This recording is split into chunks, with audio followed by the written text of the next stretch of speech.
श्रृंगार रस। श्रृंगार रस में दो पक्ष होते हैं। नंबर 1 संयोग पक्ष और नंबर 2 वियोग पक्ष। नंबर 1 संयोग पक्ष। संयोग का अर्थ है मिलन, अर्थात नायक और नायिका के पारस्परिक मिलन के परिणाम स्वरूप जो प्रेम रूपी आनंद की अनुभूति होती है उसे ही संयोग श्रृंगार कहा जाता है। साहित्य के अंतर्गत इसमें प्रेमी जनों के आनंदपूर्ण मिलन, बातचीत, दर्शन, स्पर्श और आलिंगन आदि का वर्णन किया जाता है। अर्थात संयोग का अर्थ है मिलन, नायक नायिका या प्रेमी प्रेमिका का मिलन। नायक और नायिका के मिलन का संयोग में पारस्परिक प्रेम को ही संयोग श्रृंगार कहा जाता है। जैसे उदाहरण, राम को रूप निहारत जानकी, कंगन के नग में परछाई, कंगन के नग में परछाई। याति सबे सुधि भूली गई, पर टेकी रही पलटारत नाही।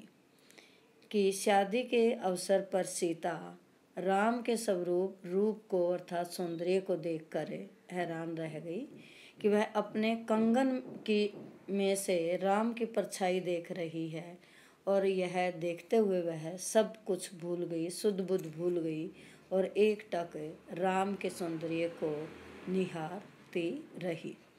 यहाँ स्थायी भाव रति अर्थात प्रेम है। आलंबन विभाव में श्री राम का रूप सौंदर्य है और दुल्हन के रूप में यहाँ बैठी सीता आश्रय है। उद्दीपन विभाव मंडल स्थल श्री राम के रूप सौंदर्य का आनंद लेना है। अनुभाव राम का सौंदर्य कंगन के रूप में निहारना अर्थात कंगन का जो नग है उस नग में राम का सौंदर्य देखना। और संचारी भाव है हर्ष, चपलता, उत्सुकता आदि। दूसरा पक्ष इसमें आता है वियोग पक्ष।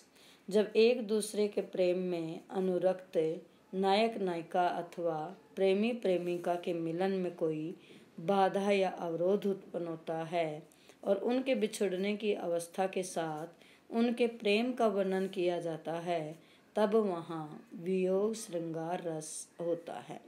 संयोग के समय में जो उद्दीपन सुख की अनुभूति करते हैं अर्थात जो कारण सुख देते हैं वही वियोग में दुख का कारण बन जाते हैं। संयोग के समय की स्मृतियाँ, यादें विरह अर्थात वियोग के समय कष्ट दुख को उद्दीप्त करती है। जैसे उदाहरण देखिए, रेमन आज परीक्षा तेरी, सब अपना सौभाग्य मनावे। कि यहाँ यशोधरा गौतम के लिए महात्मा बुद्ध के लिए कह रही है और अपने मन को कह रही है कि अरे मन तेरी आज परीक्षा है, सब अपना सौभाग्य मना रही हैं। दरस परस निश्रेष पावे। कि दर्शन पाकर सब धन्य पाए हैं, उद्धारक चाहे तो आवे। कि उद्धारक अर्थात गौतम आए तो आए, यही रहे यह चेरी। कि यह दासी तो यहीं रहेगी क्योंकि गौतम छोड़कर गई हैं, उन्हीं को वापस आना पड़ेगा।